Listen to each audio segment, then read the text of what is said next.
COVID-19 vaccine. I don't like getting sick. The virus will die. It will be easy to not catch it. Keep my family safe and keep playing soccer. Because I love being vaccinated. What's your hope for everyone? I hope everybody gets the vaccine. To keep safe and strong. Be happy, having fun everywhere. Everyone stay safe and hope you get the vaccine. Let's whoop it up for these moments. Made possible by the COVID-19 vaccine.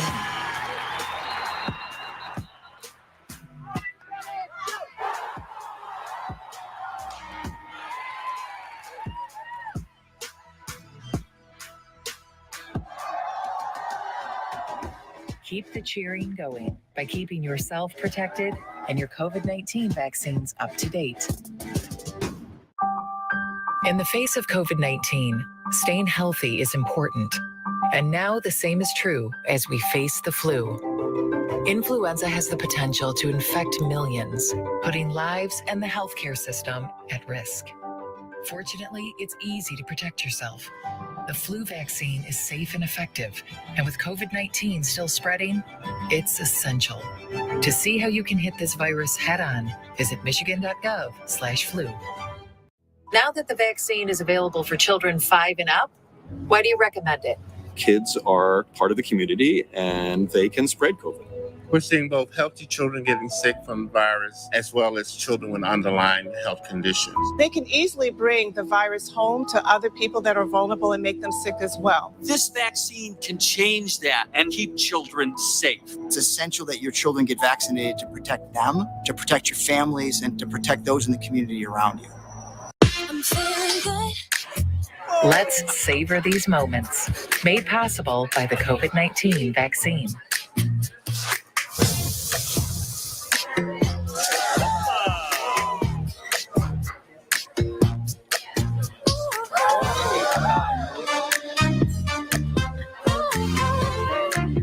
Keep the dining out going by keeping yourself protected and your COVID-19 vaccines up to date.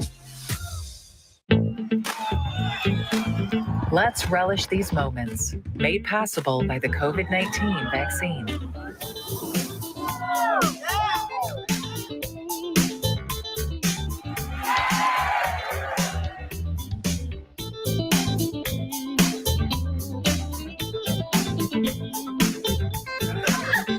Keep the festivals going by keeping yourself protected and your COVID-19 vaccines up to date.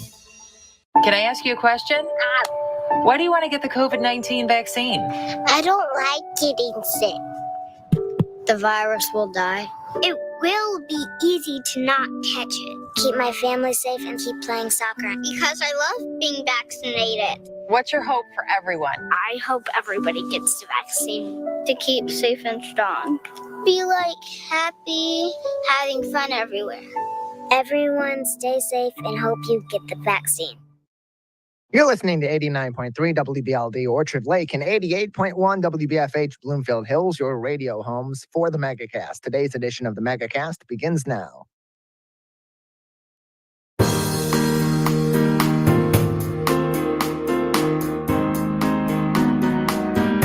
Welcome to the Megacast, our live local daily TV, radio, and streaming show looking into all things Michigan. I'm Tyler Keith.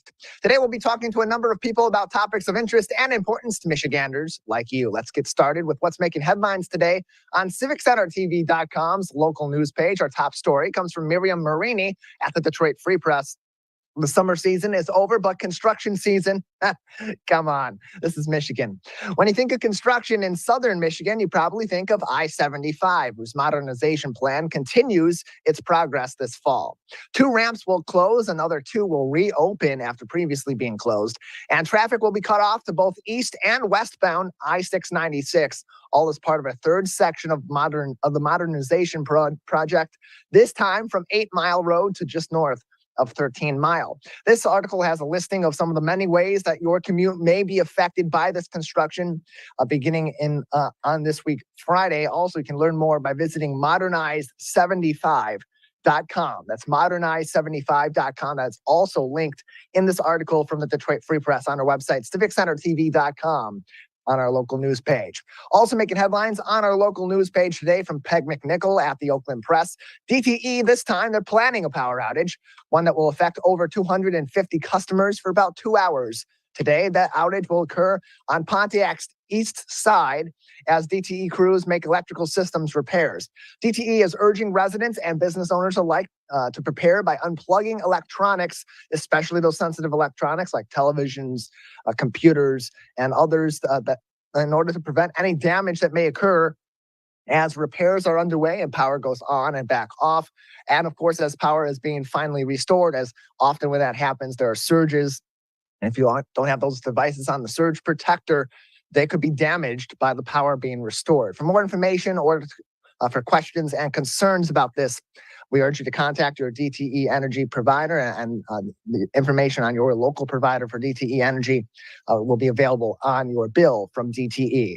Finally, making headlines today on CivicCenterTV.com's local news page from MLive's Mark Torregrossa. The ups and downs of fall temperatures will certainly be felt throughout the remainder of this week, with temperatures rising into the 70s both this afternoon and on Wednesday afternoon before a cold front rushes through the local area on Thursday, bringing cold temperatures and a hard freeze on Saturday morning. Average lows on Saturday in the local area will range from the low to mid 30s, with population centers in Oakland County and in Wayne County, such as Detroit, at 34 and 35 degrees Fahrenheit estimated.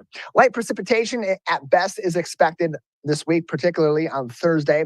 So at the very least, it's a dry week. So enjoy those final few hours of warmth that you'll get today and maybe a little bit tomorrow. Get those coats and those frost scrapers for your windshields ready, and prepare for a cold weekend of tailgating as the Ohio State University drops 1,000 points on my Spartans. All those headlines on our website, CivicCenterTV.com, on our local news page, along with links to COVID-19 updates from the Centers for Disease Control and Prevention, the Michigan Department of Health and Human Services, as well as the Oakland County Health Division. We have a great show ahead on this Tuesday edition of the Megacast. Coming up next, we'll talk to Steve Vanier from the Kirk Gibson Foundation for Parkinson's. This is the Megacast. Let's whoop it up for these moments, made possible by the COVID-19 vaccine.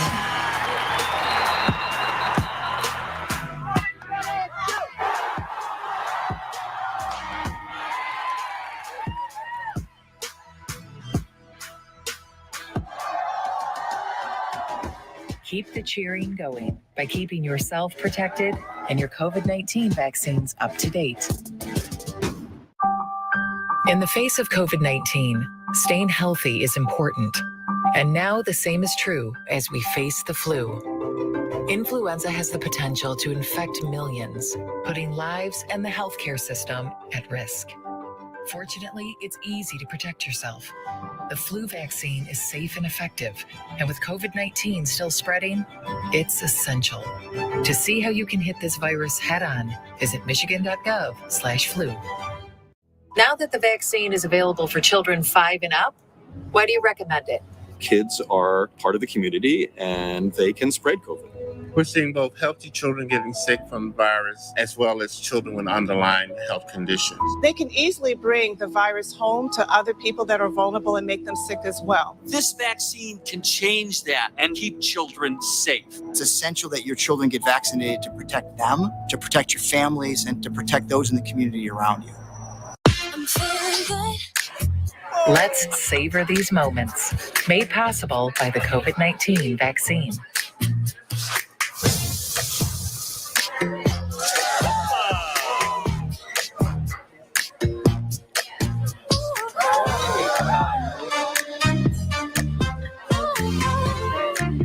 Keep the dining out going by keeping yourself protected and your COVID-19 vaccines up to date.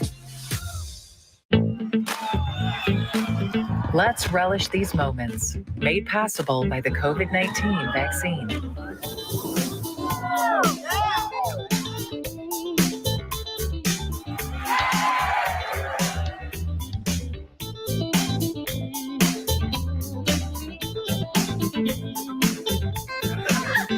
Keep the festivals going by keeping yourself protected and your COVID-19 vaccines up to date. Can I ask you a question? Why do you want to get the COVID-19 vaccine? I don't like getting sick. the virus will die. It will be easy to not catch it. Keep my family safe and keep playing soccer because I love being vaccinated. What's your hope for everyone? I hope everybody gets the vaccine to keep safe and strong. Be happy, having fun everywhere. Everyone stay safe and hope you get the vaccine. Let's whoop it up for these moments, made possible by the COVID-19 vaccine.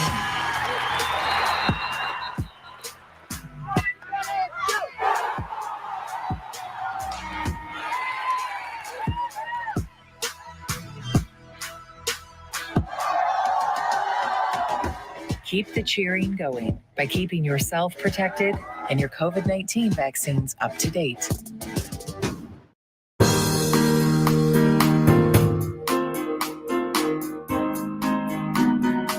Welcome back to the Megacast, our live daily 5 days per week TV, radio, and streaming show talking about all things Michigan. I'm Tyler Keith. Learn more about our program by visiting our website, civiccentertv.com/megacast, where you'll find more information on all of our partnering stations all across the Great Lakes state, including My Michigan TV, and find all of our full programs on demand, both full episodes and each individual interview, civiccentertv.com/megacast. Joining us now on the Megacast is a board member and managing director for the Kirk Gibson Foundation for Parkinson's. Steve Vanier joins us now on the Megacast. Steve, thanks for being with us today.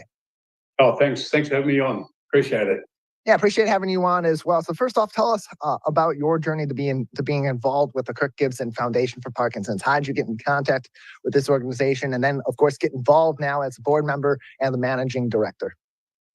Well, I met Kirk on a golf course, and I happened to be playing alongside a group of people, and they recognised him as he was coming off the last tee, and he came over and said hello to everybody. And I, coming from Australia as I have, I didn't know who he was, so I had to go home and Google him and find out what all the fuss was about. And from that first meeting, we started playing golf together. I'm an amputee, and he has Parkinson's disease, so we compete pretty heavily together, and we became good friends. And I asked him if there was something I could do to help his foundation. I just was very inspired by Kirk and what he was doing to help people with Parkinson's disease, particularly those in Michigan. And so from that offer came more involvement in the foundation, and eventually a seat on the board, and now as managing director. And so as managing director, was some of the roles that you covered to help this organization push its message forward and help a lot of people too that are afflicted with Parkinson's disease? Yeah, I think part of my contribution has been to help the board and Kirk and his family think about how to best execute on Kirk's vision. And Kirk's vision, he really wants to help provide hope to people with Parkinson's and inspire them. He's a very inspirational person, you probably know. So he wanted to crystallise that vision into a plan of action. And so I've been working with the board to do that. And we now have a really clear plan of action that'll allow us to bring activity-based programs to people in Michigan who are living with Parkinson's disease, because we know that activity really helps the quality of life of those with Parkinson's. And there is a real gap between what is provided by insurance and the medical industry and what is needed by people with Parkinson's disease. So the goal of the foundation now in this area is to fill that gap. So you mentioned, Steve, that not only are you training for a marathon, but you also mentioned you are an amputee, and you've been an amputee since you were at a young age. So training for a marathon, that's a daunting task for anybody, let alone someone that is an amputee. Let's just start from the start. When did this idea come to your mind of I'm gonna help this organization that I put so much of my heart and my efforts and my expertise into by running a marathon? So ever since I lost my leg, which I was 11 when that happened, I've kind of been motivated to challenge myself, and I'm constantly doing that in all aspects of my life. And there is a group of people that run every year called Team 23. So these are people that are inspired by the foundation and Kirk's work and want to contribute to it by raising money through joining Team 23 and running a marathon and challenging themselves. So while I don't have Parkinson's disease, I thought, well, I'll be doing this on crutches. This is how I spend my life, is on crutches. And I thought I would have a go at this and just see whether I can do it. So that's what I'm going to do. So it's not really running. It's kind of more kind of fast walking on crutches. I think it'll take me well over the 7 hours that the course is open. So I'll be coming home while the course is being cleaned up, I think. And hopefully I am coming home and making it across that finish line. So I'm just very fired up to do it. And it's going to be a lot of fun. And there are now over 80 runners that have joined Team 23. So we've got a great group that are out there, kind of competing on behalf of the foundation. And so what is the goal with this run of yours and others on Team 23 doing this marathon? Obviously, you want to raise that awareness for the Kirk Gibson Foundation for Parkinson's and for Parkinson's patients and the life that they go through with this condition. But you also have other goals as well. What are some of those goals, and how can people out in the community that are watching or listening today learn more and help out if they can? Yeah, so there's a couple of answers to that question. Firstly, our goal is to show that we believe a lot is possible despite, so-called disabilities affecting our life. So a marathon or a half marathon or a 10K, I mean, these are great challenges for people that have not done them before or are mobility impaired.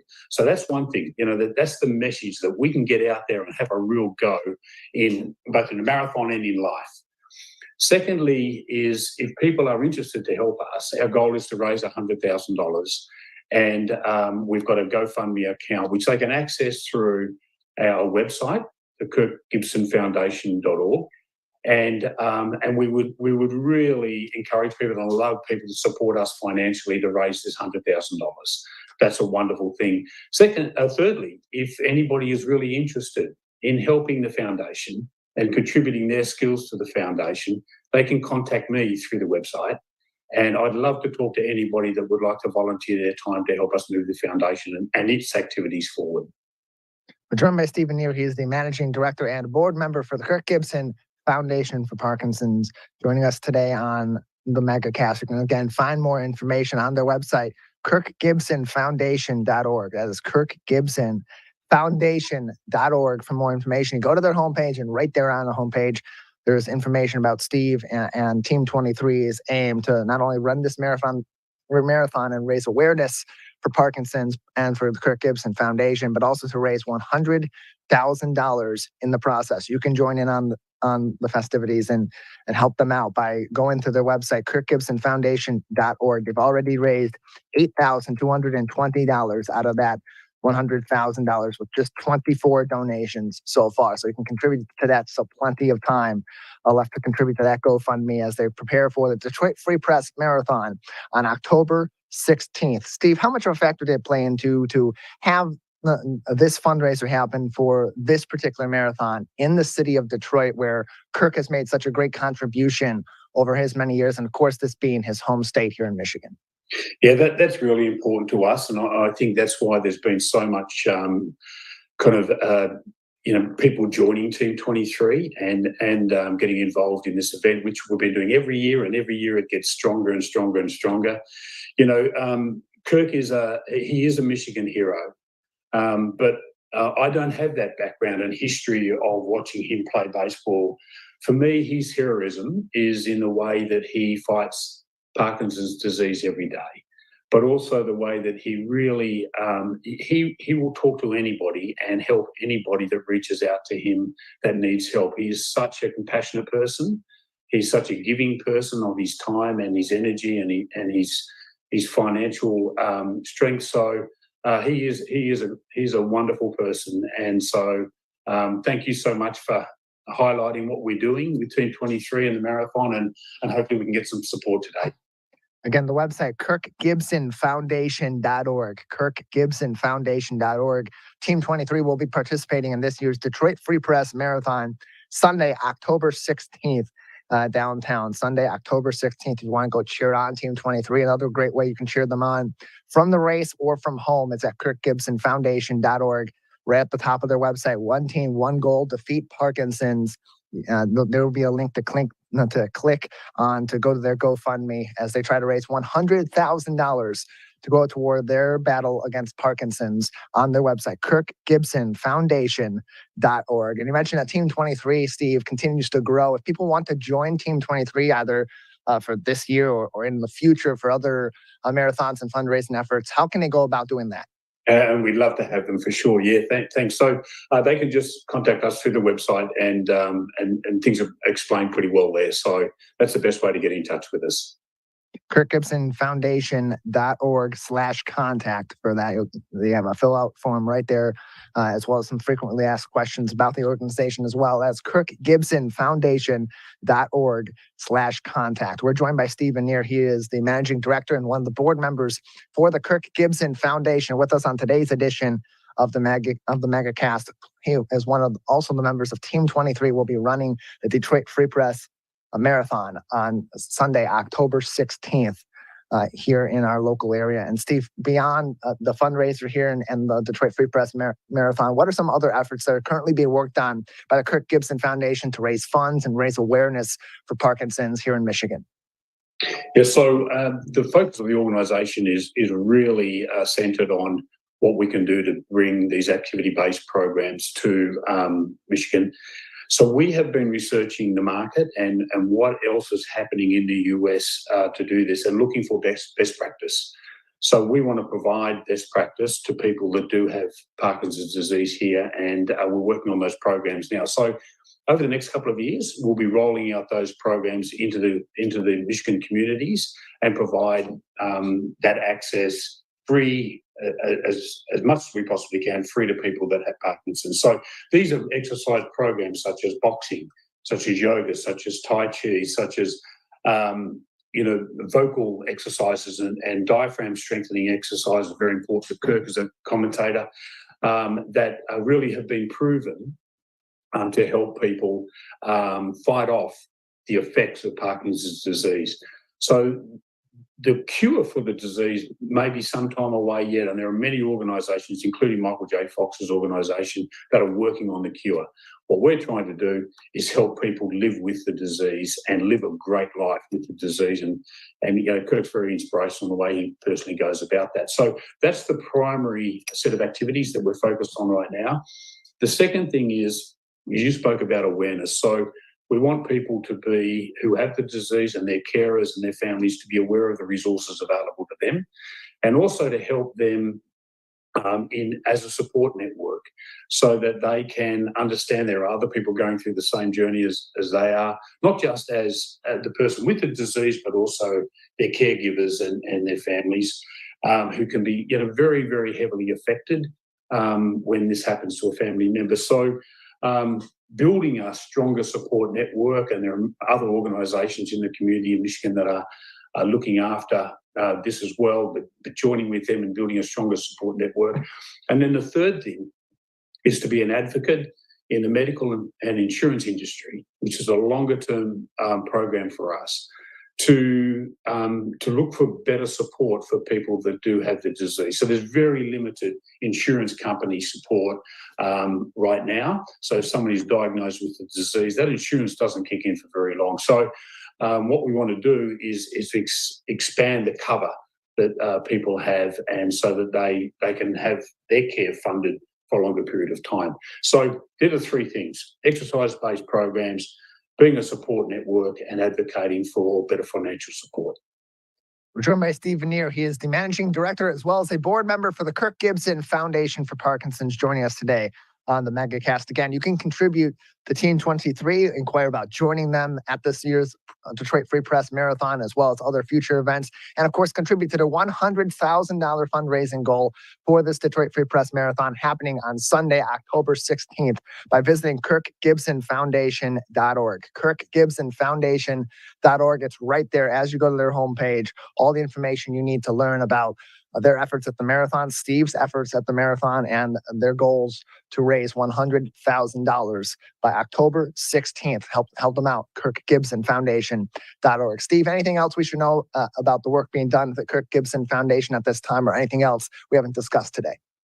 I think we've covered it really well, and I really do appreciate your time. It's a wonderful organisation that is really, I think it is spending money wisely, the money that we raise through the various events that we do and the wonderful benefactors that we have.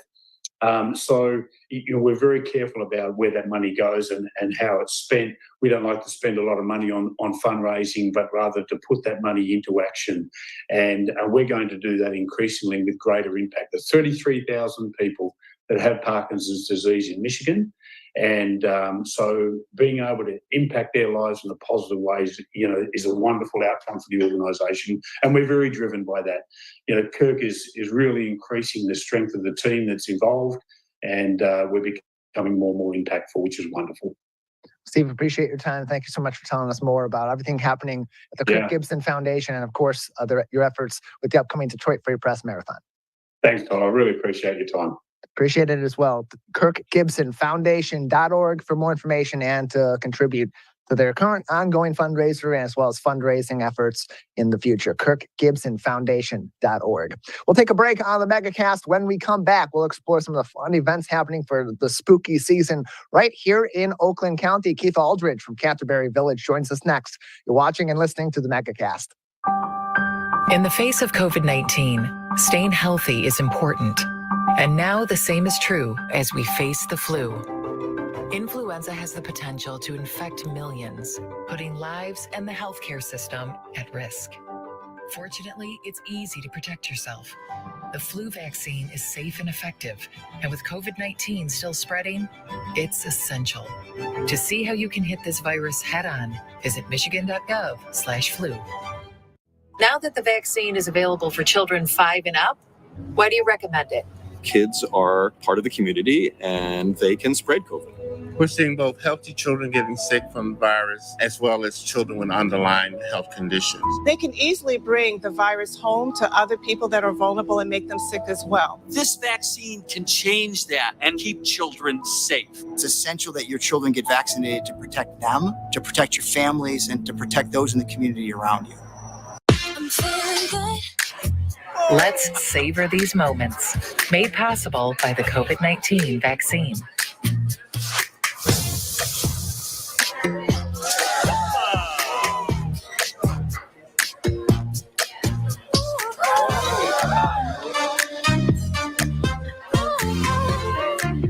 Keep the dining out going by keeping yourself protected and your COVID-19 vaccines up to date.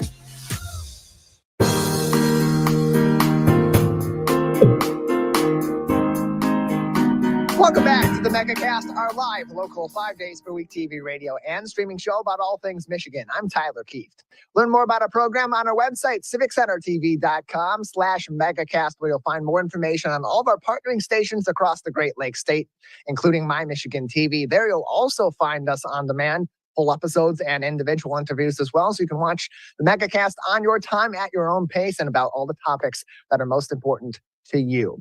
Joining us now on the Megacast is one of the curators of some great fun all throughout the year, each and every season here in Oakland County. Keith Aldridge is the owner of Canterbury Village and joins us once again on the Megacast. Keith, thanks for being with us today. Yes, good morning. It's good to see you again. Yeah, good to see you too, me Hardy. As I see you're dressed up as a pirate. It is that time of the year we get into our costumes and start celebrating the Halloween season. So tell us about all the festivities down at Canterbury Village. Let's start with the spooktacular, family-friendly fun that's happening every weekend this October, beginning this Friday. Beginning this Friday, yep. So we go 12 nights in October of our Halloween stroll that we started, about 4 years ago. And it's really grown into something special and a great evening for Oakland County families. Well, I should say Metro Detroit families, just not Oakland County. And it's a lot of fun. Obviously, there's a lot of great strolls around our great city.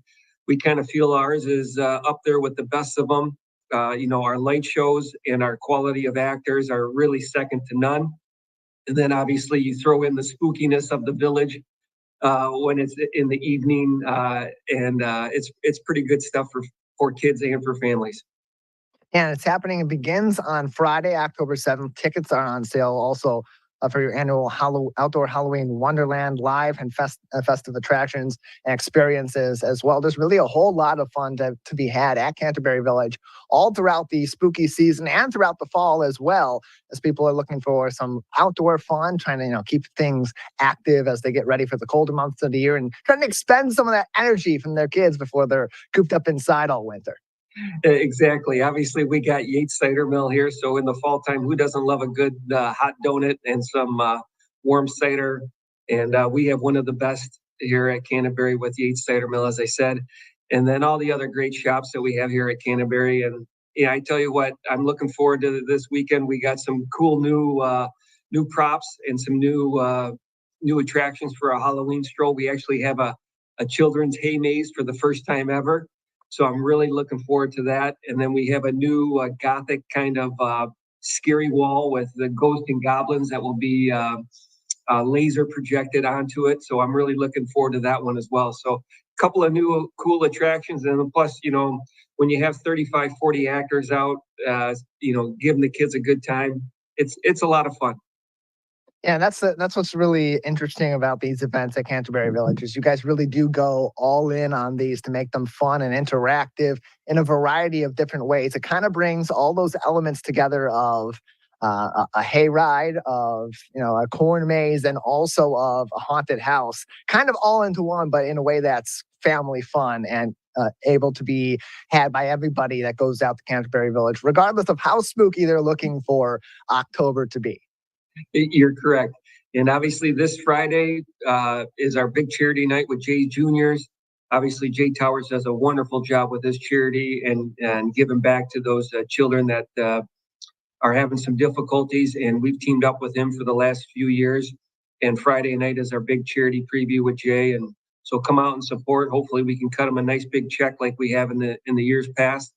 And most of the proceeds go to Jay Towers for that evening. So we're looking forward to it once again. If you're not looking forward to it, it might be time for you to walk the plank and try something new for fun. We're joined by Keith Aldridge. He is the owner of Canterbury Village in Lake Orion, joining us on today's edition of the Megacast. Of course, you can find more information about all their upcoming events as well as purchase some tickets in advance at canterburyvillage.com. Canterburyvillage.com. And of course, one of the favorite activities of the fall season for everybody in Michigan is going to their local cider mill, enjoying some tasty cider, donuts, and other treats as well. And now they can do that at Canterbury Village. They don't have to travel to a cider mill that may be out of the way of their local area. They can go right to Canterbury Village at these events where you'll be joined by Yates Cider Mill. Tell us about that and what kind of goodies people can get from Yates at your events. Well, obviously, Yates's name in Oakland County, they're second to none with the cider mill. I know there's a couple of good ones, but Yates is up there with the best of them. Obviously, I have a preview to the back kitchen, so those little tasty donuts coming off fresh and hot are pretty dang tasty, I would have to tell you. And then they got all kinds of great baked goods. And then obviously you got the cider chili or hot. Obviously now with it kind of cooling out, getting cool out, the warm cider is a nice treat. So come on out. They have a great staff there. They take care of everybody. Miss Deanna runs a great show for the Yates family, and it's going to be a lot of fun here the next 4 weekends at Canterbury. Yeah, next 4 weekends, beginning this Friday, October 7th, it's their Halloween stroll. More information can be found CanterburyHalloweenStroll.com or CanterburyVillage.com, happening Friday through Sunday from 5:30 to 8 p.m. each and every day at Canterbury Village in Lake Orion. We're joined by Keith Aldridge, the owner of Canterbury Village, on today's Megacast. After we get through the Halloween season, it is right on, straightforward into the holiday season. It seems like once November 1st comes around, everybody's thinking about the holidays at the end of December. And we know that Canterbury Village is thinking about that well before it is holiday season. What sort of fun's coming up this holiday season for families and individuals in our local area? Well, we have a great calendar, and yes, the 31st of October comes, and then it seems like November 1st, all the Christmas is up already. Wherever you go around town, it's pretty cool, transformation. But we have lots of fun this year. We're going to have our big tree lighting ceremony on November 18th, which is a Friday. That's a free event for families. last year we took our 45-foot tree to the next level, and it's a dancing tree now with the coolest light show ever. And it's really become one of our staples. And so we're looking forward to that. And then that weekend, the November 19th and 20th, we have our Canterbury Cocoa Crawl, which will be a lot of fun. And then the holiday stroll starts again on 11/23, which is really a spectacular light show. Our team does a great job with the village. And then the next weekend, we have our Canterbury Cookie Crawl, which is Black Friday weekend. So come on out, vote for your best cookie, and have lots of fun. And then we got Elf Weekend, Dickens Weekend, Ugly Sweater Weekend. And then obviously we have the stroll, the holiday stroll, all month long, Friday, Saturdays, and Sundays as well. More information can be found on CanterburyVillage.com. That's CanterburyVillage.com. And right at the top of their page on CanterburyVillage.com, they do have links to both the Halloween stroll and the holiday stroll, so you can find more information. Mark down all those dates on your calendar and choose which one or which ones you want to attend over the next several weeks and the next couple of months at Canterbury Village. Keith, I also want to talk to you about the different shops that are also at Canterbury Village. You continue to be a great place for people to shop and shop local all throughout the year. Tell us about some of the shops that are still at Canterbury Village and maybe even other ones that may have come in recent times. Well, actually, for the last 2 years, we've been sold out of retail space. Wow. So which is great. We're full. And we have some great vendors. Obviously, we have Yates. We have Fourth Coast Hard Cider Works, which makes their own hard cider here in Lake Orion. We have Scott's Farm General Store, which has been with us for 2 years now. A local family that's been in Oxford for 150 years. So come out and get your pumpkins and mums. We probably have one of the best little local clothing boutiques with the wooden tulip. I mean, they do a great job. Obviously I'm not shopping for women's clothes, but I walk in there, I'm like, this is a really cool store. We have Easy Bikes, which is electrical bike rentals and sales. The nicest couple ever. And I can't believe how many electric bikes they sell. I mean, you talk about hitting the right at the perfect time. I mean, people go crazy for that. In 2018, we started our Made in Michigan market. We have over 60 local small artists and vendors in our Made in Michigan market. All, handmade coasters, handmade T-shirts, all kinds of neat stuff. And then we have our 6 houses in the back, which are great little knickknack shops. And it's just a great place to come and stroll and, have a great family afternoon. And join Keith and the team at Canterbury Village all throughout the fall. Their fall hours, Friday, Saturday, and Sunday, 10 a.m.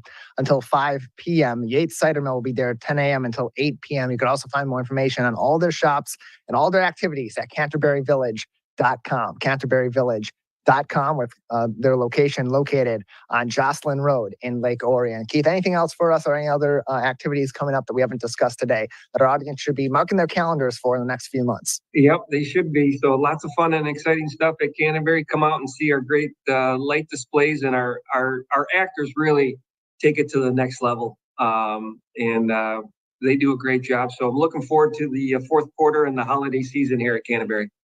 Well, we appreciate it, Keith. You joining us, telling us about all these fun upcoming programs and giving us a preview of what's to come at Canterbury Village. Thank you.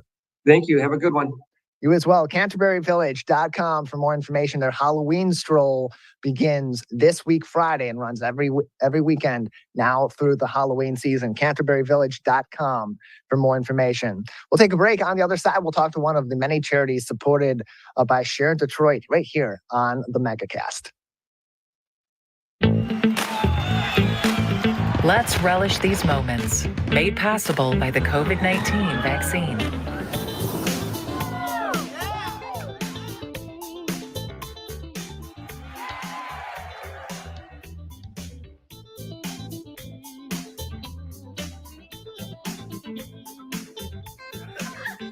Keep the festivals going by keeping yourself protected and your COVID-19 vaccines up to date. Can I ask you a question? Why do you want to get the COVID-19 vaccine? I don't like getting sick. The virus will die. It will be easy to not catch it. Keep my family safe and keep playing soccer because I love being vaccinated. What's your hope for everyone? I hope everybody gets the vaccine to keep safe and strong. Be happy, having fun everywhere. Everyone stay safe and hope you get the vaccine. Let's whoop it up for these moments, made possible by the COVID-19 vaccine.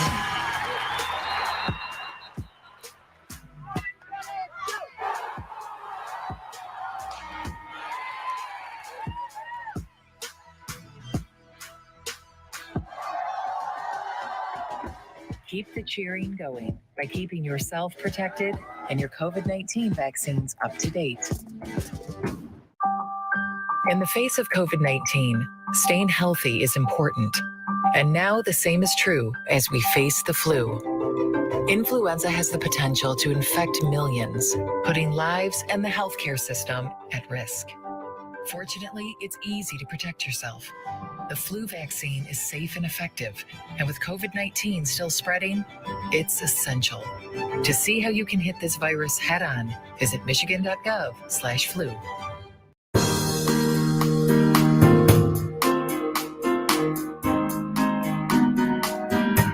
Welcome back to the Megacast, our live local 5 days per week TV, radio, and streaming show about all things Michigan. I'm Tyler Kieft. Learn more about our program on our website, civiccentertv.com/megacast. We'll find information on all of our partnering stations all throughout the state of Michigan, on TV, on the radio, on the web, and find all of our full shows and individual interviews on demand. Joining us now on the Megacast is Rebecca Limbaugh. She is the Executive Director of Boys Hope, Girls Hope of Detroit, and joins us now on the program. Rebecca, thanks for joining us today. Hi, thank you. I'm happy to be here. Thank you for having me. Yeah, glad to have you on to tell us about your organization. First off, can you just give us an overview of what Boys Hope, Girls Hope of Detroit is and what you do to help people right here in our local area? Well, Boys Hope, Girls Hope's mission is to nurture and guide motivated young people in need to become well-educated career men and women for others. Our scholars come from a variety of backgrounds, and there are barriers that prevent them from achieving their full potential. So what we do is that we provide all of the services necessary to get them to the next level. We are here to help eliminate those barriers, whether it's family, school, community, or any other challenges that they may face. Our team is actually committed to empowering young people by helping them become the best versions of themselves that they can possibly be. And so this is an organization that is not necessarily local. It is, of course, it has this local chapter, but it's connected to a national organization of Boys Hope, Girls Hope. So how does that connection help you fulfill your mission and have the resources needed to contribute to the problems that are individual to people in the Detroit area? Well, just to give you a little bit of history, Boys Hope, Girls Hope was founded in 1974 in St. Louis by Father Paul Sheridan, who believed that all children have potential, but there are barriers that prevent young people from, reaching their full potential. So he opened his first residential home in St. Louis in 1974. So since then, it has expanded, and we are now in 15 cities and states, including Guatemala and Mexico. So we're international now. So what our national office will do for us is to bring us all in one location to share best practices. We also offer scholarship assistance. They help us in that area as well. So we'll provide a portion of the scholarships, and we'll talk a little bit more about all three of our programs soon, I hope. But what our network headquarters do is just bring us all in one hub so we can continue to grow our programs in these 15 different cities and states and internationally. And you mentioned, Rebecca, that at the crux of what Boys Hope, Girls Hope of Detroit does and what the national organization, international now organization does is to overcome those gaps and those barriers. Yes. To education and to progress for these kids all across the Detroit area and around the world. So what are some of those barriers specific to Detroit? And what are some of the ways that your organization helps to navigate these students, these young people around those barriers to achieve these goals and really tap into that potential that the founder of this organization truly believes every child has? Well, we offer 3 individual programs. And in these programs, we offer family support, school assistance, community engagement, resources. There's a lot of challenges that young people face in the community, especially with family. Sometimes you have young people in the city of Detroit who really want to be successful, but they just don't know how to get there. You know, I was one of those students, actually. I was born and raised in Detroit with the similar barriers that our young people face. And sometimes they're just stuck in their community and they do not have the resources, exposure, support, love, guidance that they need to be able to make it to the next level to be successful. That is what we offer. We offer that in 3 different ways. First, through our Hope House residential program. In this program, we have 6 girls who actually live in the house. And we provide wraparound services to these young people. For whatever reason, maybe it's homelessness, maybe is just there's a family that has too many people in the home and they can't focus on this young person, but she has dreams and goals. So we bring that child in our residential home and we provide those wraparound services to that young person. We also partner with 3 schools in the city of Detroit to provide college prep support for 3 schools, 10 students each school. We provide the same services that we do in our residential home, which is a wraparound services, love, support, resources, guidance, exposure. We provide that to these young people in the schools. They just don't live with us. So same services, they just do not live in our home. And we provide those services after school. We just partner with this wonderful organization here in Detroit called Save Detroit, where we're going to bring all 3 of our schools, our students in our schools into this one location so we can provide the services together. And our 3rd program is our Collegiate Support. What we found is when young people grow up in the inner city, they're only used to their surroundings and then the support that we give them. So we want them to go to college. We want them to be successful. So we follow them to and through college for the next 4 years, offering scholarships, the same love, support, connections, resources that we provide to our Hope House and our Hope Academy. We also provide to our collegians until they graduate with their bachelor's degree. And then we just ask them to come back and give to their community. All of our services are free of charge. And you mentioned that you have a partnership in the college prep area and with those 3 schools in Detroit, and of course, yes, Say Detroit also, which is a nonprofit in yes, Detroit that's run by, of course, Mitch Albom.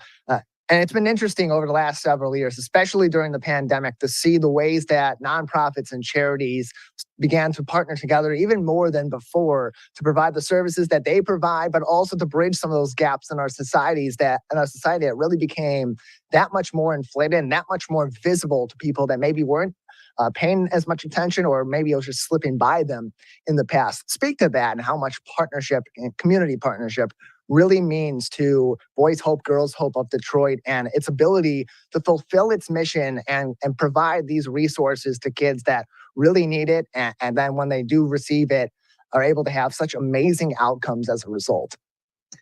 I'm going to tell you, I love the old African, statement that says that it takes a village. It truly does. We at Boys Hope, Girls Hope, I am a mental health therapist by degree. And so it's important that we focus on the mental health of young people. And we have actually revised our curriculum to focus on mental health. And what Say Detroit and the Union, which is another nonprofit, and now Mary Grove, we just moved our offices into Mary Grove so we can be in that hub of other nonprofits and community organizations that can help support what we do. So we want to make sure that with the partnership with Say Detroit, the Union, Mary Grove, is that we have this wraparound. I talk about wraparound services a lot because that's what our young people need to be successful. So we're exposing them to every opportunity, whether it's financial literacy, whether it's mental health, whether it's college tours, to make sure that they're on the campuses, actually filling themselves on a college campus. A lot of mental health work, a lot of life skills. So we partner to make sure that our scholars have these wraparound services. You can find more information and help them fulfill this mission and provide these services at bhghdetroit.org. That is bhghdetroit.org to learn more about Boys Hope, Girls Hope of Detroit. We're joined by its executive director, Rebecca Limbaugh, on today's edition of the Megacast. I want to also give you an opportunity to talk about some of the ways that people can contribute to this organization with their time and of course, financially to help you with your goals and with your future. But one of those ways is to participate in your annual Festival of Hope. Can you tell us about the Festival of Hope and when that is and how people can participate? Yes, Festival of Hope is something. That's my baby. I created it. I've been at Boys Hope Girls Hope since 2013, and I was sitting at the table with our young scholars and a few of my team members, and I say, so what do you guys? We have to serve community because I don't care where you come from, your background, your economic status. Is that like there's always someone who has a little bit less than you. I want to make sure that we teach our scholars the importance of giving back to their community. And we talked about it for a while. And then at one of our residential homes, we actually started to bring our young people together and ask them, how do you plan a community service event? And our scholars planned this event, and we had the first event in our residential home, maybe about 40 or 50 people. And then now here it is, maybe like 9 years later, it has grown to now we're in the community. We service every single area, east side, west side. And what we do is a 2-day event. The Friday is more of a Black History celebration where we bring all our partners, parents, scholars, young people. Everyone is involved in Boys Hope, Girls Hope. And our young people, they actually plan and they implement this day. There's activities, there's a lot of fun. And then the second day is the actual community service. And we come together with our partners and we just serve the community. Care packages, we feed them, there's activities, they're just a fun day.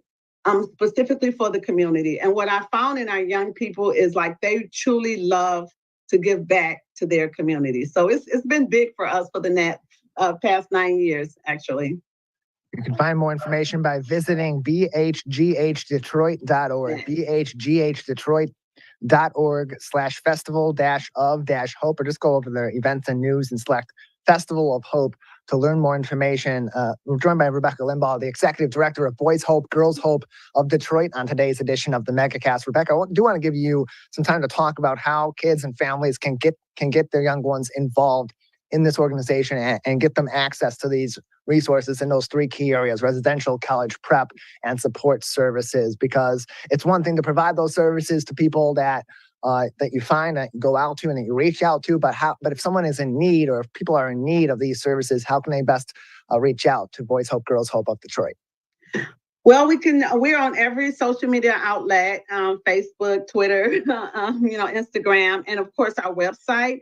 And then there is a link there that you can find out about our services. But I am very grassroots. I am in the community.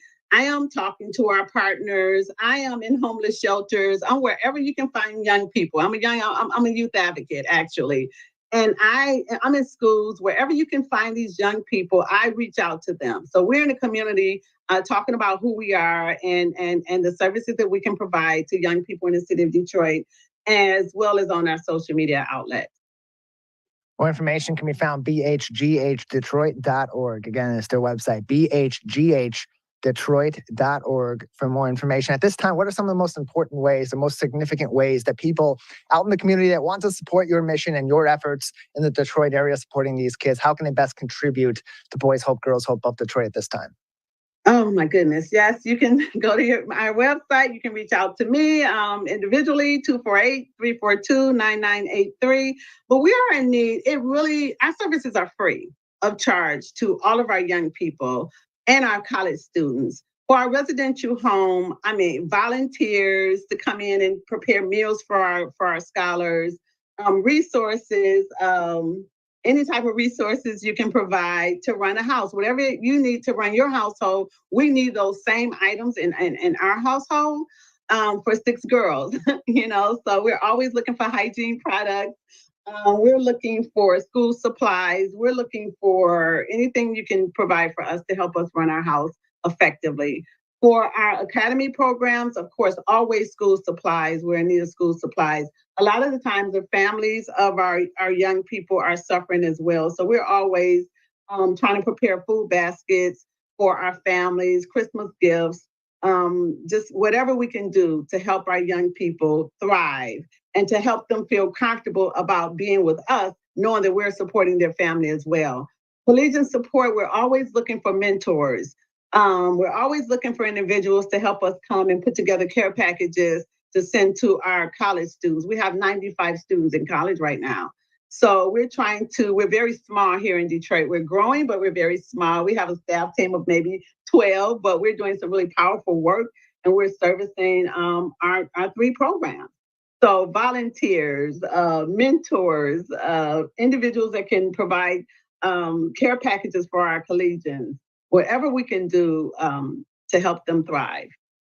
More information, of course, can be found on the website bhghdetroit.org or by visiting shareddetroit.org, where they're one of over 300 charities and nonprofits supported on the Shared Detroit platform. Again, shareddetroit.org or bhghdetroit.org is their direct website to find more information on their resources and get in contact with them. If you'd like to get involved, volunteer, provide your expertise and your care to this organization, and of course, to donate and contribute to their organization and give them more of the means that they need in order to provide these services to kids and families in Detroit. Rebecca, just another couple minutes with you before we'll say goodbye today. Anything else we haven't discussed yet that people should know about Boys Hope, Girls Hope of Detroit, or that they should be keeping an eye out for from your organization in the near future? Yes, keep an eye out for our Festival of Hope for sure. I mean, it's a big deal for us here. We're very proud of it. Our scholars are very proud of it. We normally hold that event February the 9th. We are launching our Academy program on October the 17th at Say Detroit. So that's something big to look out for. And our Boys House. We are trying to reopen a Boys House similar to our Girls House. And so we look out for our Boys House. We'll be needing some support for that as well. More information can be found on all this at bhghdetroit.org or visit shareddetroit.org as well to learn more about Boys Hope, Girls Hope of Detroit and over 300 other charities and nonprofits across various sectors all across our local area. Rebecca, thank you so much for joining us. Thank you so much for having me.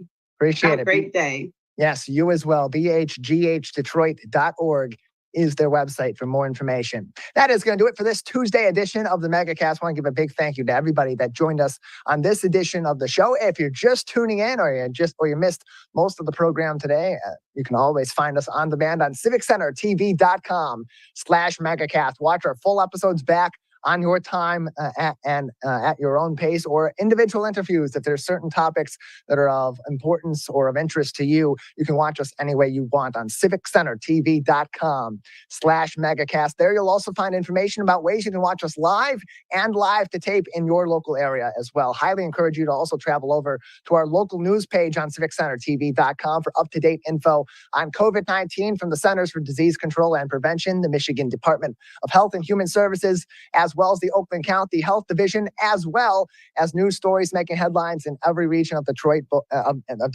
Grand Rapids, Lansing, and all regions of Michigan from a variety of different outlets. Big thank you as well to our crew, Calvin Brown and Jared Clark at the studio of My Michigan TV, as well as our producer, Larry Nyland. That does it for this Tuesday edition of the Megacast. We'll return soon with a new episode.